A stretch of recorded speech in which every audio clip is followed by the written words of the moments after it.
The anime begins on a dark cloudy night. It isn't like every other night, as the dark moon takes the life of a very strong human Tomoki Kanata. A lady stabs him with a knife repeatedly while trying to ensure that he dies. Tomoki thinks about the life he has lived before that moment. He admits that his name doesn't matter at that point, but he knows that that night is going to be the last day of his life. The young lady insists that she will kill him. She calls him his name and tells him he will die. No one gets stabbed that way without knocking on the door of the heavens, and even Tomoki doesn't survive it. However, it is a shock for him when he opens his eyes and realizes that he is alive, but he is no longer alive as a human. It is day 1 of Tomoki's Reborn, and as he opens his eyes, the first thing he sees is a green ugly animal, while a goblin of which he will be too. The older goblin looks at him and thinks about the name to give him. He had once named another goblin born on that day Gobkichi, so he can't give Tomoki that same name, and as a result he gives him the name Gobru. Tomoki, well now Gobru, is so disappointed.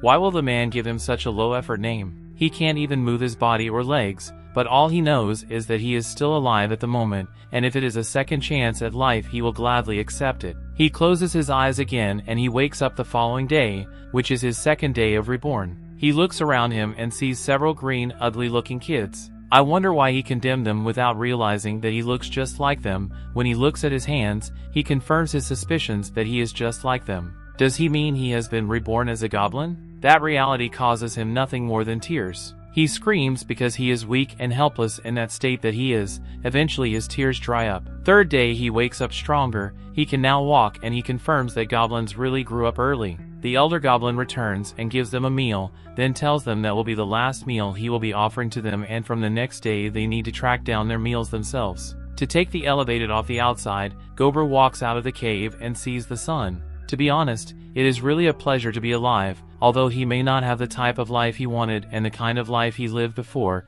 it is a second chance at life and he promises himself that this time he will survive. He doesn't even know how to find food and he sees that the sun and the atmosphere look different. It isn't the kind of life he is used to, and he needs a partner to navigate it. He looks at his back and he sees another goblin Gobkichi. He calls Gobkichi and asks him if he is also trying to look for food. He decides to partner with Gobkichi so they can find food together, not for any other reason, but for him to figure out how the world really works now. They target a rabbit and Gobkichi chases the rabbit while he jumps from the top of the tree and kills the rabbit. He realizes that his technique with Gobkichi may not be as useless as he thought it would be. A chase and kill game will really make food easier for him. Before he could catch his breath, Gobkichi went to the rabbit to eat it. He gets pissed at him and hits him, telling him that he doesn't have the right to eat the meal they caught together alone. After teaching Gobkichi a lesson, he goes to the rabbit and takes its horn. Immediately he gets a notification that he has gotten a small rabbit horn. He wonders if he would be able to use the horn as a weapon for his next catch. He shares the meal with Gobkichi, who eats happily with tears in his eyes. The next day he goes to hunt with Gobkichi.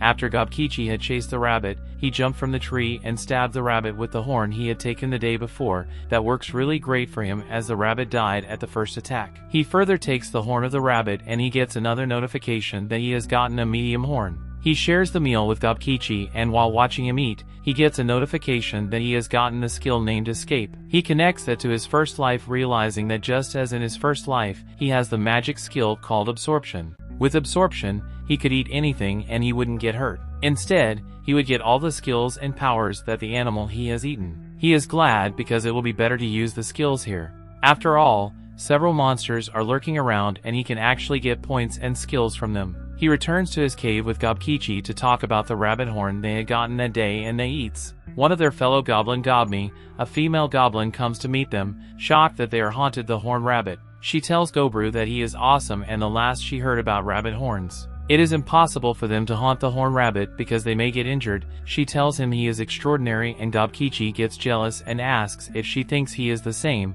but she says no. Trying to chase her away, Gobru invited Gobmi to their next hunting. Unfortunately, rain falls the next day, which is day 5, and he couldn't go hunting. 6th day, he moves to explore the material and takes a metal to carve as a weapon. During that encounter he sees some women who have been held captive, and for reasons best known to him, he feels pain on their behalf. The next day, day 7, he starts causing his weapon from the metal. As he does that, the elder goblin who had given him a low effort comes to meet him, appreciating his great ability and telling him that if he continues like that, he may level up fast. He asks if he knows his present level and tells him to tap his head to find out. When he taps his head, he sees he is in level 86. The elder informs him that if he enters level 100, he will be able to get to evolve Hobgoblin, but just a few goblins do that within that short period of time. While walking away, the elder informs them that the following day the older goblins who are hobgoblins will return from their trip to the city to get food, and he is excited to see what they will bring. On the 8th day, Gore's newest friend Gourmet helps him hunt down the crimson snakes of the forest. With the strategy of attacking from all sides, Gourmet first launches a rock at the snakes from above a tree, followed by Kikuchi, who uses a wooden baton to hit the approaching snakes. With Gobkichi fighting as a forward, Gourmet fighting as their backup, and Gore fighting in the mid-range, the group easily hunts down snakes, and even a bunch of raccoons. After the hunt is over, the three goblins scale the snake skins down immediately and enjoy the fresh delicacy that compares to literal heavens. Gourmet begins crying as she has never eaten anything else before, except the worms offered by the elder, so she becomes greatly grateful to Gore for letting her be on his crew. Gore takes a bite of the snake, which prompts the system to notify him that he has unlocked 5 new skills, including thermography, poison resistance, locate, and the evil eye. Having acquired these skills, Gore realizes that the snake must have been a monster of a high level, which makes him happy that he managed to kill. Gobkichi politely asks Gore to let him eat the snake's head. However, Gore doesn't let him even touch it, claiming that the head is poisonous, and he proceeds to eat it himself. For the next 2 days, Gore keeps on doing his usual hunting and prepares more of his hunting gear with the team. They become so confident in their abilities that they make the mistake of exploring caves. Thankfully for them, they manage to escape just in time from a swarm of enraged bats. Just before escaping the cave, Gobkichi showcases his new shield and uses it as a tank to protect the main swordsman in their party. Gore, who begins slashing down the bats, showcasing his skills, and then uses his evil eye ability, prompting all of the bats to immobilize in mid-air. Because of their foolish bravery, they luckily exterminate the entire bat cave and begin to eat them as well. Their appetite is out of this world, literally. By eating the bats, Gore unlocks new sets of abilities called Echolocation, Vamp Up, and Danphilia, so he becomes satisfied with the outcome of today's hunting. The other goblins in Gore's home start growing jealous, seeing the three enjoy such delicacies when they are barely surviving by eating worms, yet they fail to come up with the courage to ask Gore for some spare food and keep watching as their mouths keep on drooling. On the 12th night, the 6 jealous goblins from before decide to attack Gore when he is asleep, because if he dies then they will get all of his food, right? Wrong, that's not how it works. Who's going to provide the food if the supplier is dead? Goblins are stupid. What can you do about it? Anyway, Gore doesn't get beaten though, as he senses their evil intents using his surge skill and single-handedly defeats all 6 of them. Gourmet, who wakes up by the sudden commitment, realizes what's going on. So she too joins Gore and tries to even take one of her brethren's lives. Thankfully, Gore stops her in time and calms her down, saying that they have already learned their lesson. The next day, Gore and his team attack an orc who is just minding his own business and brutally eliminate him, which results in him learning orc skills like libido, orc language, and detecting and analyzing. Right after, they go hunting again, and this time Gore offers all of the food to the goblin house in order to get them on his side. After helping out the helpless in this new world, Gore gets a weird sense of satisfaction and gets proper sleep for the first time. However, the system doesn't let him sleep, notifying him in mid-sleep that he is evolving into a new form called Hobgoblin. Because of this evolution, Gore gets gifted with the blessing of the grand god of demise and origin. However, he doesn't notice the writing on the screen and continues sleeping. Because of this evolution, when he wakes up the next morning not knowing what has happened, he finds himself looking way taller than before and also discovers Gobkichi to have also evolved into his hobgoblin form. Seeing that both of them are maturing to adulthood in just 14 days, even the elder becomes amazed and wonders how they managed to rank up that much in such a short amount of time. Gore proposes to Gobkichi that they go out hunting to test out how strong they have become because of their transformation. However, Gobkichi comes up with a better idea and challenges Gore in a duel to test their new strengths. Both goblins smash their fists towards each other with their full strength, but Gore comes at the top as he seems to have the better edge in terms of power. As a wolf roars in the far distance, Gore senses trouble and asks Gourmet to fetch them the crossbow they had made the other day. It was revealed that a pack of wolves are hunting down wild rabbits nearby, and they don't just stop there, they even go on to devour many orcs. However, Gore doesn't feel threatened by the wolves. Rather, he decides to make them his next target to test out how truly strong he has become overnight. Instructing Dobby to use the crossbow to shoot down the leader of the wolf pack, Gobre manages to distract the wolves towards him, and Dobkichi they takes down every single one of the wolves, one after another, using perfect teamwork.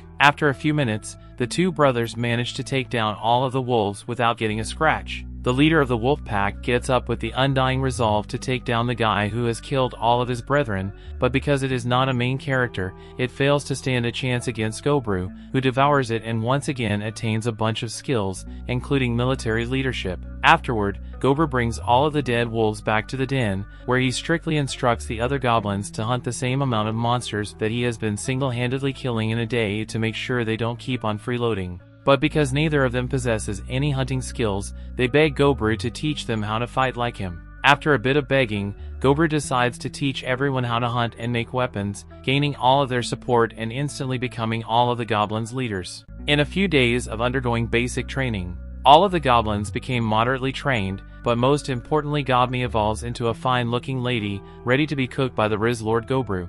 The story continues on day 17. All the human women that were captive took their own life, and Gobre had a quiet memorial for them with Elder Goblin Dobji. We then move on to day 24, and Gobre was training the other goblins. In the meantime, he had also been eating every promising enemy he could find and learned a lot of new abilities. Just then, another group of goblins begins approaching. Gobre prepares to protect everyone against them, but Dobji stops them and explains that there are their raiders. Gobre then shocked to hear that they're also the fathers of Gobre's generation of goblins. The raiders have captured another group of human women, and the evil goblins are glad since their last batch took their own lives. It turns out that goblin DNA is so strong that when they meet with other species, it still results in goblin children. Gobre can understand the instinct to reproduce, but that doesn't mean he's okay with what's going on. He requests that he be the one to look after the human women, but this just upsets the raiders. Gobre's generation of goblins is ready to stand up for him, but this just begins to divide the two groups. Just then two goblin girls arrive to casually tell the two sides to stop getting themselves into a civil war. They are Hobsato and the mage Hobse. These genius girls come up with a brilliant idea to have the leaders of both generations fight, and the winner decides what the village will do from now on. The raider wants to teach Gobre a lesson, and Gobre agrees to fight as well. The fight ends very quickly as Gobre uses some kind of mysterious string. The others can't understand how he did it, so Gobre explains that it just comes out of his body. He then thinks about how its ability he learned that allows him to produce spider silk, and he learned that after eating a demon spider. The girls are amazed that someone like him was born while they were gone, and Gobre announces his new official status as leader of the village. He asks if anyone has a problem with that, but no one decides to stand up against him. Gobre then tells the humans that he ordered everyone to keep their hands off of them. He won't do anything either, and they will find the time to send them back to a human village. The girls wonder if they will have to do anything, and we learn that Gobre wasn't being completely selfless with his actions. He wants the knowledge of the humans.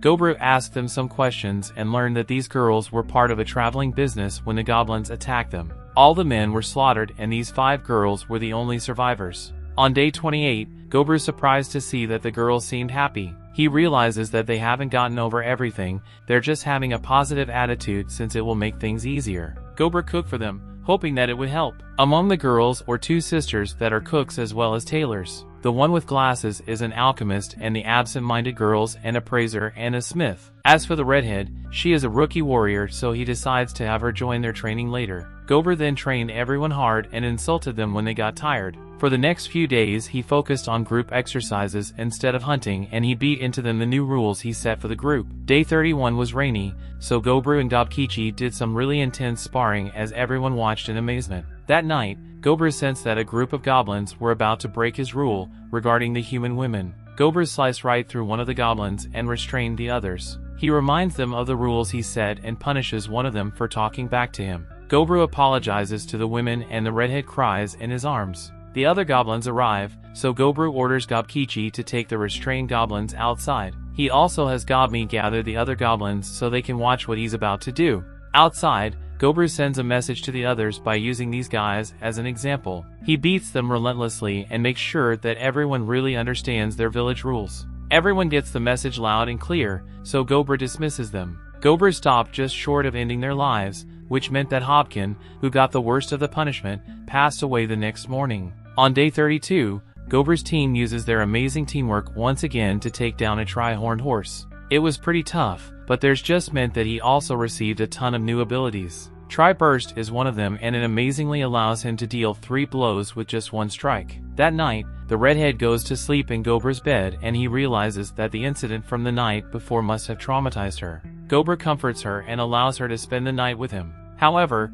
when he wakes up, Gober finds that Gourmet joined them as well. That day they also find that the female goblin named Gabby evolved into a hobgoblin as well. Overall, things have been going pretty smoothly. Gourmet runs the ranged unit and Dobkichi in charge of their armed forces, Hobsato handles the mobility-oriented force, and Gabby has taken over rear support, which focuses on doing chores. Hobsei would act as the captain of their mage force, but right now she's the only mage in their village. For the rest of this day, Gober leaves the training to the captain so he could head deep into the forest to hunt a variety of prey. Gober tries out some demise magic and shocked to see just how powerful it is, as he easily destroys one of the powerful tri-horns with 1 attack. Gober will only realize after this that the magic made him overconfident as he went into the northern forest. There he finds a strange area with a ton of blood and he remembers something that Gabji told all the goblins. Gabji warned them to never go into the northern forest for any reason. Inside, there is a terrifying crimson monster called the Red Bear. This is where Gober finds himself now, and he sees that this monster easily tore through a tri-horn. The tri-horn's armor was incredibly difficult for them to pierce earlier, but it was nothing for this bear. Just then, the Red Bear appears and Gober acknowledges that a normal person would probably try to run away. Gober is not a normal person though. He wants to fight it, beat it, and eat it to see what kind of abilities he will get. Gober plans to use every weapon in his arsenal, so he starts off by using Phase 1 demise magic. Back at the village, Gourmet becomes concerned that she hasn't seen Gober in a while. The others haven't seen him either, so this just makes her more worried. Back with Gober, he is shocked when the Red Bear sacrifices his right arm to defend against his demise spell. The bear unleashes a flurry of attacks and Gober can tell that the refined skill armor he received from the tri-horn won't be able to protect him. Gober must go on the offensive, so he goes to attack the bear's head. He is once again shocked though when his weapon is unable to pierce its skull and the bear sends him flying. Gober covers the bear in string, but it breaks free and shockingly uses a crazy strong fire breath attack. The forest is covered in fire and Gober must heal his wounds. The attack was very concerning since Gober had never seen or even heard of a fire-breathing bear in his past life. This is a very dangerous opponent, so Gober realizes that he will just have to be willing to take some damage to win. Gober moves in for another attack and protects himself from the fire breath. The beast is pretty tough on the outside, but Gober cleverly uses the fire breath attack against the bear and he pierces it right through its mouth. Gober is pleased with himself, but he is shocked to find that it wasn't enough. The ferocious bear knocks him back, and Gober does his best to limit the damage he takes. Gober still took a lot of damage from the incredibly powerful attack, so he concedes that this round was a draw. His blade is still inside the bear's mouth, so at least it won't be able to use its fire breath anymore.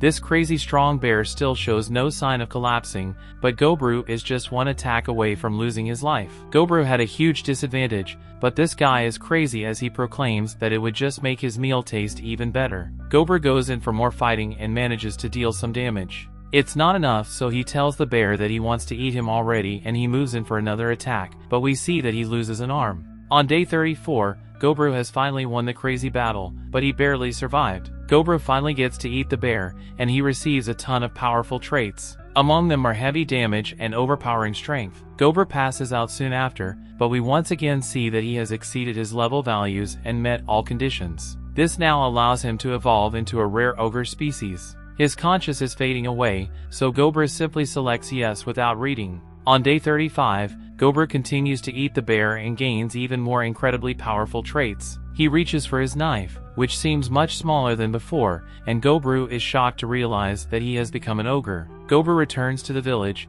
but everyone is terrified of him and they fear that they are under attack. They prepare to run as they wonder why the ogre is smiling at them and they wish the Gober was there to save them. Luckily, Gourmet recognizes him, but instead of being surprised by his evolution, she is mad at him for being gone for so long. She just ends up hurting herself, but she still scores Gober. She is upset that he lost his arm, but the others are all amazed that he took down the Red Bear. Gabji is most shocked of all as he points out that Gober was able to defeat the Master of the Northern Woods just 1 month after he was born. Everyone had questions for him, but Gober was just glad that he survived and was able to make it to his new home in his new world.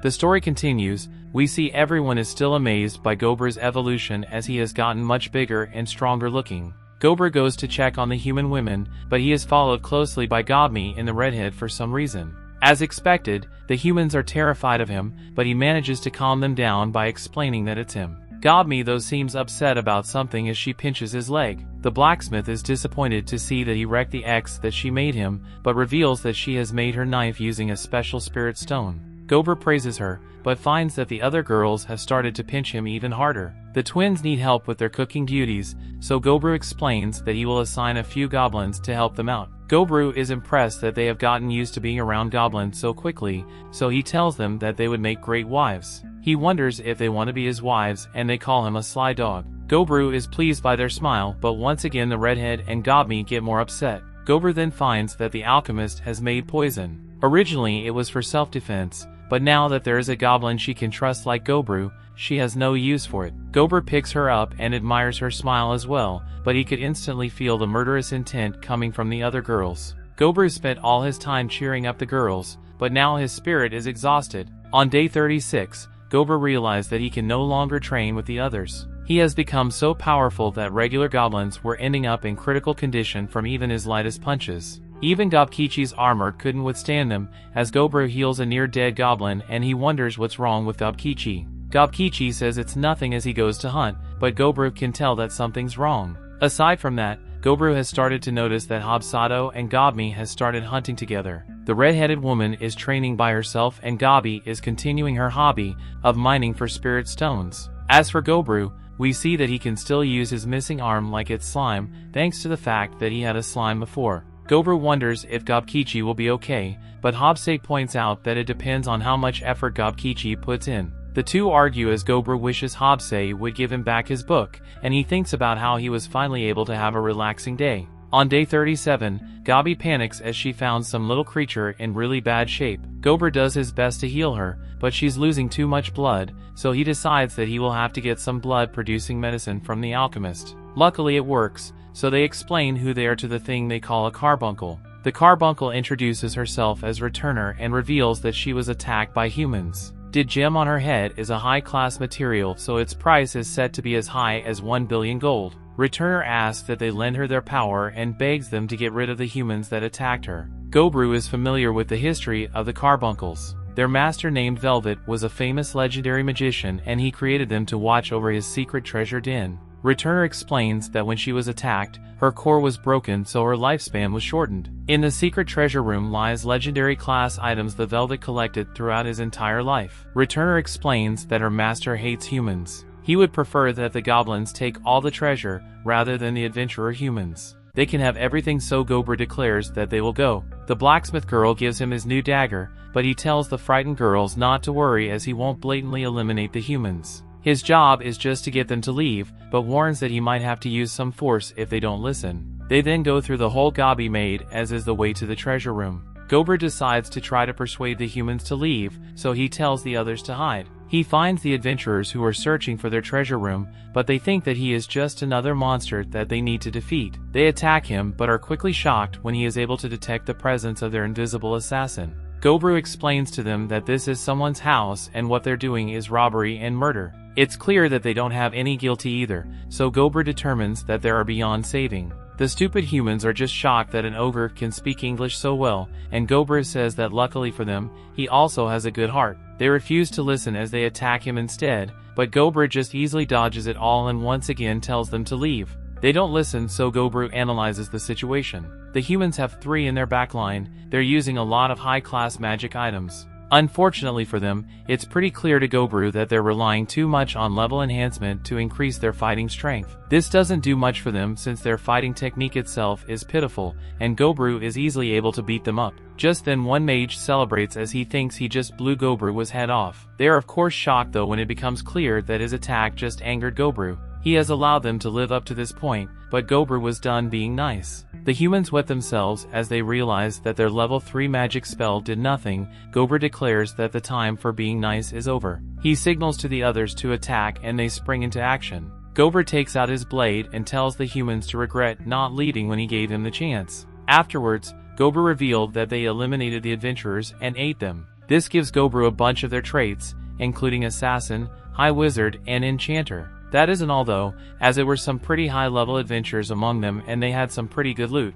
There's a rare ring and item storage bag with a bunch of items in it, so Gourmet just eats those too. Among other things, this allows Gourmet to summon a cheat item box that can store an incredible amount of items. They then head to the treasure room where Returner thanks them. She explains that her master Velvet is great with spirits, which is why a ton of spirit stones can be mined there. She wishes good health to Gourmet as they say goodbye and she vanishes. It's a pretty sad moment, so Gourmet would just eats the gem from her head that she left behind. The slick Gobkichi wonders if Gabi is okay and she says that she is fine. They have a moment of silence for Returner and afterwards Gourmet decides that they will take all the treasure and split it amongst themselves. Gourmet marvels at his item box because it still has a lot of space even after shoving all the treasure into it. Gourmet doesn't like the idea of just leaving Velvet's body there, so he cremates it. Surprisingly, this leaves some kind of gauntlet. Gourmet ties it on and it's done when this thing attaches itself to him and becomes his new arm. The others are amazed to see it and Gourmet shows what it can do as it feels just like his own arm. When they leave, Gourmet decides to have a party to celebrate the successful mission. On day 38, Gourmet appraises all the loots got with the blacksmith and finds that everything is insanely rare and powerful. On day 39, Gourmet explains that he gave the 10 hobgoblins in their group some magical items. As for himself, Gourmet chose to take the Vermilion Spear. That, along with 2 other items he chose, means that he now has 3 legendary class artifacts. Legendary class is second only to Phantasm class in item ranks, and it is said that the holder can rule entire countries with just one of them. Later that day they go hunt for ingredients for some bear soup and Gourmet glad to see how strong everyone is getting. On day 40, Gourmet decided to have a tournament to see who would be the leader of the hobgoblins, not including himself. He also established a mercenary group. On day 41, Gourmet goes in search of monsters he has never seen before. The first one he found was a golden spider that dropped some valuable looking items. Eating them allows them to now make gold string that he is sure he will be able to make accessories out of. The next animal was some red deer, but eating just one of them didn't give him any traits. Further exploring leads Gourmet to a great tree. He explains that in this world there exists a species called dryads. According to Gobji, they tempt males from other intelligent species and use them as their own nutrition. Dryads are only females and they are so beautiful that men are unable to hold back after looking at them. The reason Gourmet is explaining this is because one of these dryads has appeared before him. She admires Gourmet's huge muscles and tells him that she would just like to talk. Gourmet struggles to control himself in the face of her charm, but he must, otherwise she will use him as nutrition. He has to avoid that at all costs, and he can't let his guard down. Gourmet decides that he must use the ability he has never used before called libido. After taking 5 hours to eat the dryad, Gourmet earns a trait called Dryad's Blessing. The dryad is still alive somehow, so she tells Gourmet to return soon, but he just says that he will if he feels like it. Afterwards, Gourmet takes a bath in the lake and it's soon surrounded by lizard men. He declares that today he is invincible, so Gourmet makes quick work of them and even takes out another monster for good measure. On day 42, Gourmet finds that 2 goblins have an aptitude for magic. They immediately become part of Hobsei's platoon, but her devious-looking smile worries Gourmet. Later that day, Gourmet learns how to enchant his weapon, but this seems to upset the blacksmith girl. On day 43, Gourmet is angry at her boy, but no one explains to them why, and they just tell him to use his head. The redhead is just as angry and the twin cook seems upset as well as they try to feed him poisoned food. The alchemist is surprised that someone as perceptive as Gourmet hasn't noticed, and reveals that the girls are upset because they are jealous. They know that he had a date with someone, and he is shocked to hear that he has kiss marks on his neck. Gourmet had no idea, and he curses Dryad for doing it on purpose. Gourmet tries to think about his next course of action, but he is shocked when the alchemist reveals that she feels the same way and gives him a kiss. She hopes that he accepts her feelings, but Gourmet didn't expect this at all from her. He thinks about how it does make him happy, but Gourmet arrives furious. She wants Gourmet to treat her the same way, and all the human girls arrive to say the same thing. Outside the room, Gabi explained that Gourmet has sealed it off so they can take care of some work, and Gourmet earns a lot more traits. The story continues. We see Gourmet senses that someone is approaching and finds that it's a group of noble elves. Humans are about to attack them to get their treasure, so they have come to ask for the goblins' help. This elves guy has a bad attitude, but they're offering to give them an entire couple months of food for their village. Gabji thinks it's a good offer, but Gourmet surprisingly refuses. He doesn't care about the situation, he just wants him to be more sincere when asking for help. The guy prepares to attack Gourmet, but Gourmet strikes fear into their very souls with one terrifying glare. Gourmet then warns him to tell his hidden archers to lower their bows. They try to shoot him instead, but they have no chance of hurting Gourmet. The elf has them stop attacking and Gourmet explains that he's rejecting his offer because he's simply not in a good mood. However, the goblins live in this forest as well. If the humans are going to cause problems, then he wouldn't be against teaming up. Gourmet would then amazes everyone as he uses his legendary weapon to threaten all the elves at once. Gourmet doesn't even really understand fully how it works, but if he stabs something with it, he's able to produce a limitless amount of spears that can extend 100 meters out. The elves run away terrified, so Gourmet hopes he doesn't see them again for a while. On day 45, Gourmet hunts down 20 gray slime. Eating their cores gives them a bunch of abilities, including fluid regeneration and auto-replication. Gourmet gives auto-replication a try and finds that he can create a tiny version of himself from his blood. He can even see himself from this thing, which means that they have linked senses. This gives our main character Gourmet a brilliant idea. On day 46, he has the girls make some clothing with his blood in the lining. This way the clothes can serve as a transmitter in case they're ever in danger. On day 47, one of Gourmet's mini scouts find that the elves didn't learn their lesson as they have returned. This time Gourmet just lets out a loud roar from within the cave and the elves are terrified if they can't even move. Gourmet doesn't even say a word when he emerges and simply captures them. The elf leader explains the caboose lack of respect wounded his pride and this has earned Gourmet more than one death. The other elves,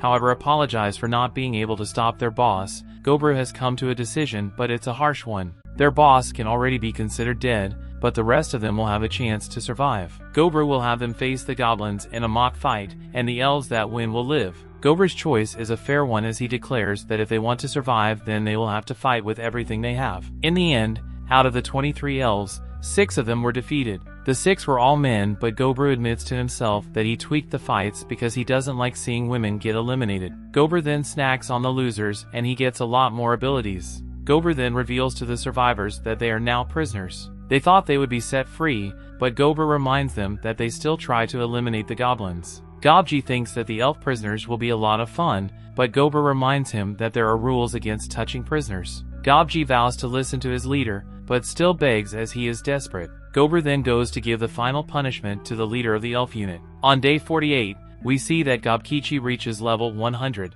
On day 49, everyone is amazed to see that Gobkichi has evolved into a special variant. His dark red color is the result of a blessing from the demigod of flame, and his iron heart skin is a blessing from the demigod of war. Gobkichi explains that Gourmet hasn't had someone to spar with since he became an ogre, and Gobkichi was worried that he would never catch up to him. Gobkichi is different now though, so they spar outside. Gourmet still dominates the fight, but Gobkichi is surprisingly able to hold his own. Gourmet eventually wins the fight, but the match proved to him that Gobkichi really is his rival. That night, Gourmet was exhausted and he was met by a strange figure. This thing apologizes for some reason and gives Gourmet a gift as it's the least it can do. Gourmet wakes up but has no clue what just happened. On day 51, Gourmet wonders if Gobkichi inspired the others because they have 4 new hobgoblins. One is even suited to be a mage and another will be a cleric. The cleric's name is Gabji, and he promises to heal as many people as possible. Hobsei has evolved as well, growing into the Lord family as one half spell lord.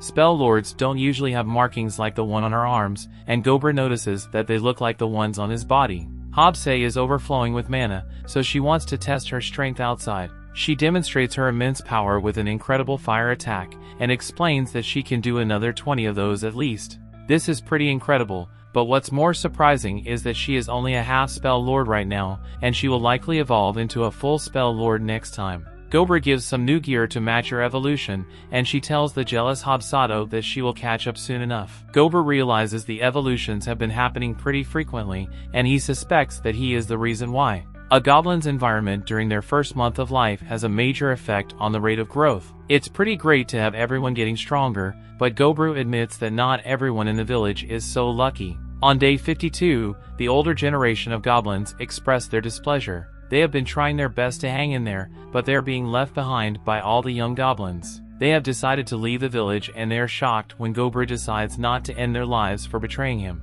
Gourmet explains that they aren't stealing anything, so it's their choice if they want to leave. What's even more surprising is that Gourmet gives them a parting gift. It's a magical knife made of mithril with an incredibly sharp edge. On day 53, Gourmet finds a human that had his life taken by an orc. There was no hope left for him, but after Gourmet ate him he found that he had a very interesting ability. He hopes that using it well will be a way to honor the guy. This ability is called Monster Tamer. That night, Gourmet was happier than ever when the alchemist reveals that she was able to make booze. On day 54, Gourmet announces that the previous generation of goblins has left a village, and he offers to allow anyone else to join them. No one else wants to leave, so they have a toast. On day 55, the genius Gourmet worked on producing earrings with his blood in them so they could serve as communication devices. On day 56, Gourmet found that they worked perfectly, so he made enough for everyone. On day 57, Gabby took down a Trihorn and Gourmet tested out his Monster Tamer ability that he got from the human. It worked perfectly and the Trihorn became the first familiar. On day 55, we find that Gourmet also has a gray bear familiar. The head of a black wolf pack became his pet and bodyguard for the human women. On day 59, Gourmet experienced an incredible shock. The red-headed girl, who was really weak at first, has grown into a powerful warrior. While they are eating, Gabber gets surprised when she finds that she just got a new job. Moments later, she shows off her new hunting prowess, and Gourmet explains that her new job is Shadow Soldier. She now needs to periodically eat monsters or she will die. However, it results in some astonishing growth. Later, Gourmet was told that humans have been attacking goblins roaming the forest, so he realizes that it's nearly time for the war between them and the humans. On day 60, Gourmet senses the kobolds are being chased by something that he can't even detect with his search ability. When the kobolds make it to the cave, they find that the pursuers are magically animated skeletons. Gourmet's archers are just trying to shoot them down, but the arrows do nothing to them. There are an incredible amount of skeletons, so Gobkichi fears that things are going to get really bad.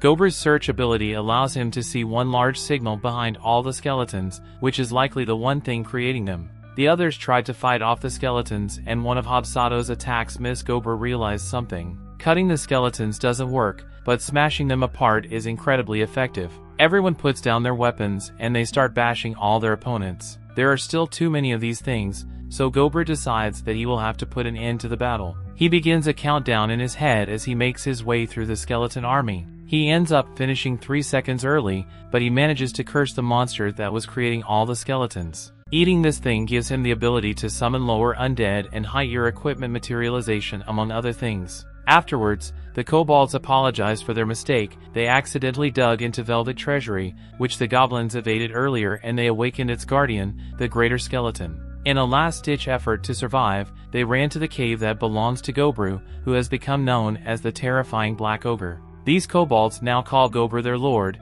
but Gourmet points out that he has eliminated plenty of their kind. They are incredibly grateful for him saving them though, and they understand that their strong devouring the weak is just natural law. They owe their lives to him, so they declare that what happens to them from now on is totally up to Gourmet. Gourmet understands and has their wounds looked at by their cleric. Gourmet then takes a look around at everyone in his cave. He has no idea how it happened, but he has gathered a pretty interesting crowd.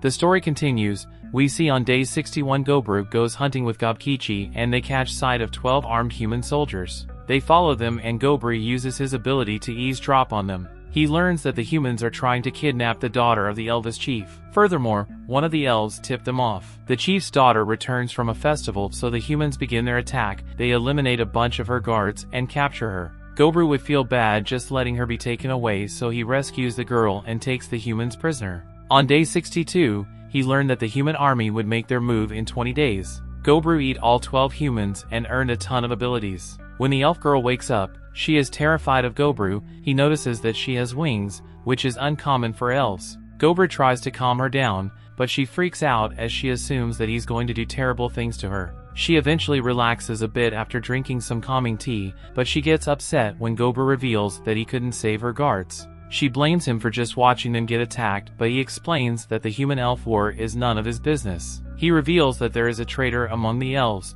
so she should be more upset about that. She sobs uncontrollably, so Gourmet just tells her to get some rest before they take her home. That night, Gourmet has to remind the old guy to keep his hands to himself. On day 63, they take the elf home. She explains that winds are something only highs have, but they usually hide them inside their bodies. They are not meant to be shown to others, but she is so inexperienced with them that they pop out sometimes. When they arrive at the elf village, Gore detects that 25 archers are aiming right at him with mithril arrowheads. Luckily, the chief's daughter explains that the ogre saved her life. The chief thanks them for saving his daughter, but Garbo explains that he didn't do it out of goodwill. He wants to reward and thinks about how he's letting the chief display well his kind means to him, so this will give Gore a chance to get a grasp on the chief's judgment. Gore was rewarded is something called the fail knot. It's a family treasure and magical item. The daughter is shocked that he would give this away, but the chief explains that it's a small price to pay for her safety. Gore is pleased with this, so in return he offers to give the elves information about the human army's movements. The two groups are now on good terms, and the elves gave the goblins a ton of mineral equipment. The chief wonders if they know anything about a group of their elite fighters that have gone missing, but Gore just pretends that he has no information on them. The chief even gives Gore some good liquor as a gift, so Gore vows to help them whenever they need. That night, Gore can't believe how delicious their alcohol is. On day 64, Gore's shocked to find that Gourmet has ranked up into a damper variant. On top of that, they ate new hobgoblins. Gourmet now has some new abilities as well. The god of ice has given her the ability to create and manipulate large amounts of ice. Her evil eyes ability can charm enemies into fighting amongst themselves. Gore seems to recognize her appearance, but he isn't sure why. Gourmet has also evolved, and she is now half Earth Lord. Earth Lords have the ability to manipulate the ground. She can also make her body stronger and can use lightning magic to detect gems. As for Hobsato, she evolved into a half-bloody lord. They have the ability to control blood and make it into weapons. Also, all these of all goblins have tattoos for some reason, and they're all in different locations. They see the tattoos give them power, so Gore hopes to learn more about them. Because of all their evolutions, Gobji decides to give them all new names. We then get a look at a chart which ranks the races in terms of power. Ogres rank 5th behind the dampers and the lords. Gore knows that the elves will turn to them for help when their battle against the humans begins. He determined that they need as many assets as they can get, so he gave out communication earrings to new comrades. The elf girls they have captive refuse to wear them as it's extremely taboo for helps to decorate their ears. However, Gore took some time to change their minds. Gore then had these new comrades join them during training. He then used his summon lower undead ability. He summoned skeletons so they could do some practical sparring. Gore made some changes and summoned them with some armor. The more armor skeleton has, the higher quality it tends to be. The elves struggled and lost most of their matches. Gore was still pleased as the group is building trust. On day 65, Gore has learned that if he uses less mana he's able to create regular skeletons, zombies, and other undead. He wondered what they would taste like, but he found he couldn't eat them. They are good for practicing though and for gaining experience. They are purified in seconds during the daylight, so not being able to use them during the day is a drag. Gore's group now has over 100 members. The kobolds are in a pretty low position, so they will have to work harder than everyone else. After a fight, Gore worries that Gobfa may be eating too much rotten meat, but she thinks it's the best. On day 66, Earthy closed the exit to the cave where the skeletons were coming out of. He also had the kobolds do some hunting with the goal of getting more wolf familiars. The kobolds worked faster than he expected, so they were able to collect 20 wolves. On their way home, they encountered the powerful board and Earthy destroys it. Later, the forger reveals that she upgraded the axe that Gore damaged while fighting the red bear. The entire thing was modified with an alloy of spirit stone, iron, and mithril. Gore was impressed, and this smith girl revealed that she was able to upgrade into an elemental smith. On day 67, Ogrekichu reveals that he has always had a crush on Earthy. Gore was surprisingly already known, so Ogrekichi explains that he needs help as he doesn't know what to do. Gore then comes up with a plan for him. He wants Ogrekichi to do something that night, and he hopes to hear good news in the morning. That night, Ogrekichi tells Earthy how he feels, and she seems to take it well. The next morning, Ogrekichi feels really light on his feet and stronger than ever before during a match against Ogre. Ogrekichi's managing to land more attacks than usual, but Ogre was glad that things went well for his buddy. It turns out that Earthy talked to Dami about it the day before, so Ogre and Dami sets a stage for them.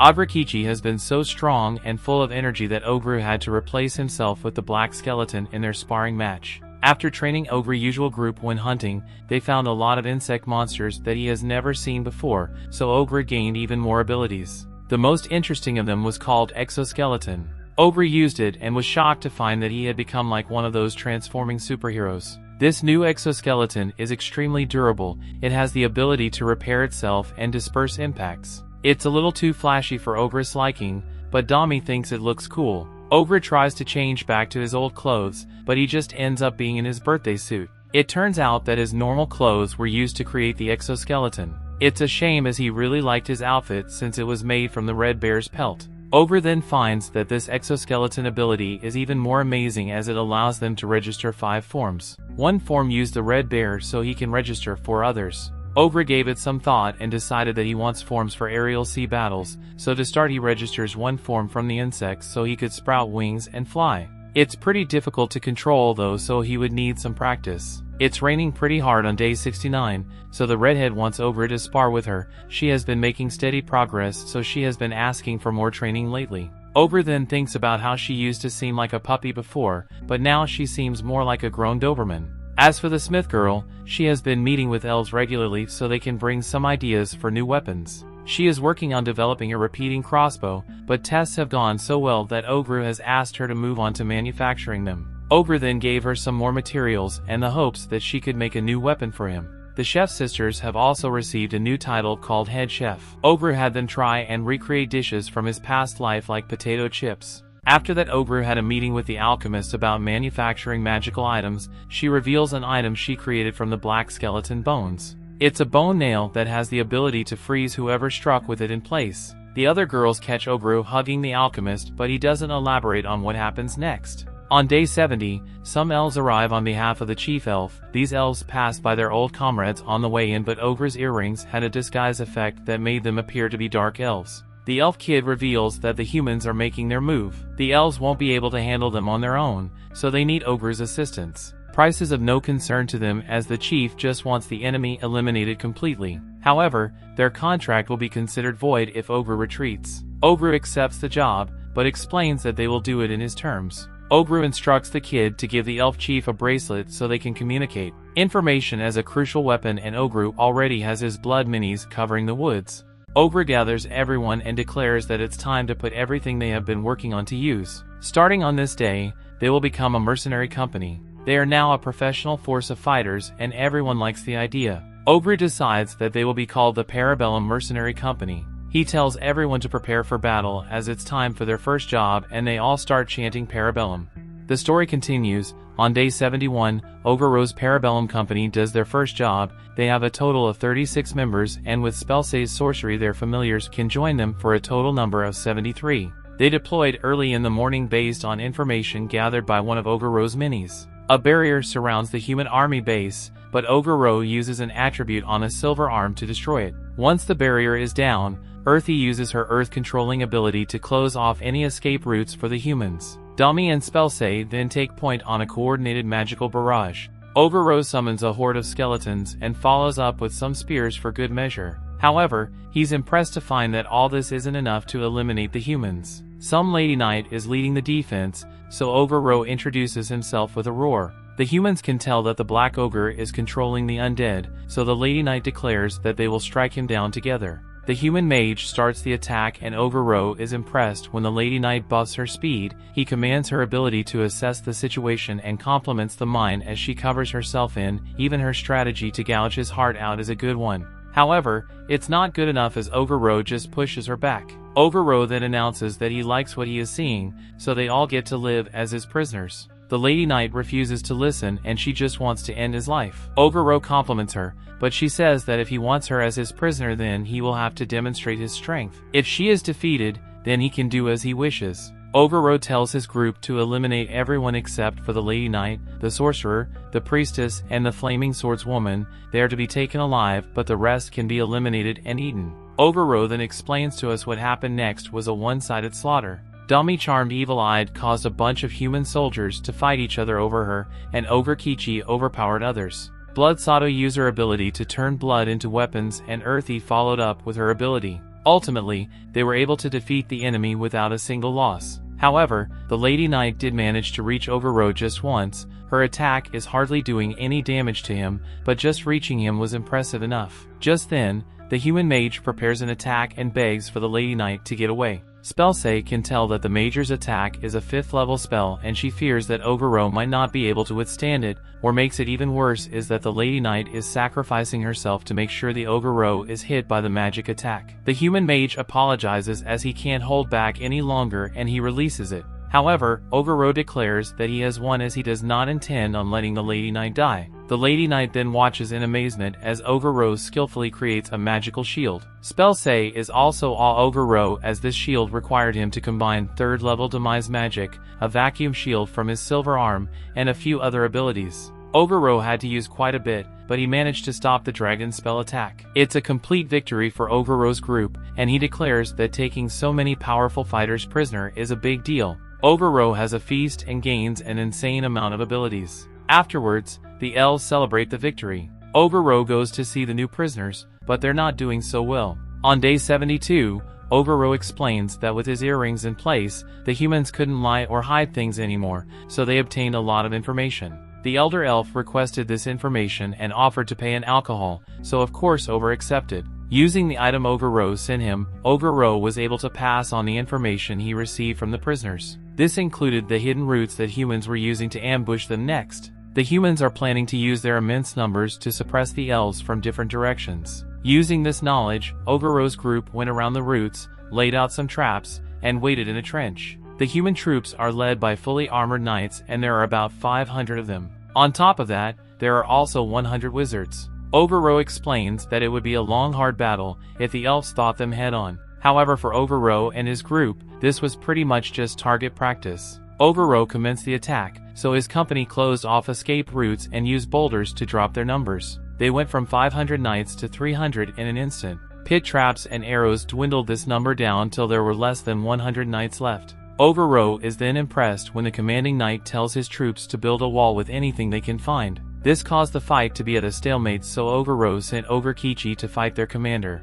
The humans of course fought back, but Oguro sent in enough warriors to make sure every knight was eliminated. The only question Oguro has is that Ogurekichi will be able to hold himself back. Ogurekichi starts destroying the commander and the commander can tell that everything about Ogurekichi is crazy. Oguro credits the commander for fighting back so well, but Ogurekichi eventually wins. Just like last time, Oguro has a feast and gains a bunch of abilities. Ogurekichi points out that the commander reminded him of Oguro, but Oguro doesn't see it. Just then Dami comes out of nowhere and reveals that she wants to bear Oguro's child. On day 74, the night prisoners consider being captured alive to be more humiliating than death. Their commander tells them to calm down though, since they have food and a place to sleep, so it's not that bad. The knights point out that he is from a commoner background, so he wouldn't understand and this whole prisoner thing as a disgrace to nobles like them. Later, Oguro has the commander to tell him why the humans are attacking the elves. It turns out that the cause of this whole mess stems from a princess coming down with a rare disease that is fatal in 99% of cases. She has been thrown to a king of another empire, so he decreed that a cure must be found.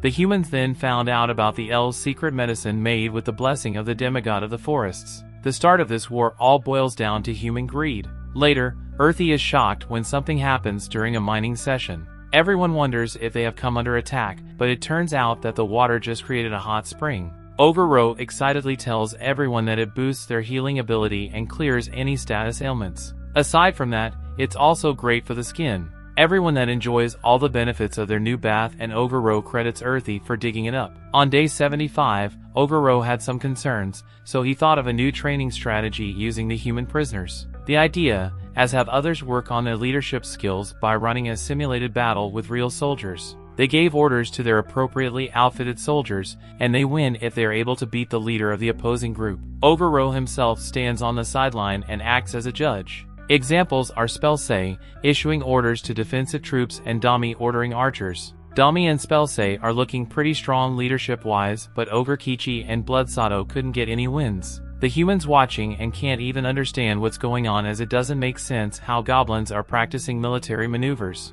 The commander declares that he's tired of smacking bones around, as he was hoping to fight Oguro head-on. Oguro was amazed by his courage. This guy still wants to challenge him, even follow his commands are losing over and over again, so Oguro develops an appreciation for the guy he calls to Steel Knight. The guy has been shocked when Gore covers him in mana. Gore explains that he would question him if he didn't even the playing field a bit. Gore releases some of his power, and the knight gets excited when this makes it clear that he's willing to fight. Gore fights him, but the guy never even really had a chance to win as Gore absolutely destroys him. Gore heals him and Kichi declares that he wants to fight the Steel Knight too. As Gore watches them fight, he can tell that Kichi was also inspired by the Steel Knight spirit. Later, the guy explains that he came from a land where there are many demi-humans, and this is why it's easier for him to talk to them. The Steel Knight has noticed a wide range of races that Gore has gathered, and he can tell that he organized them very well.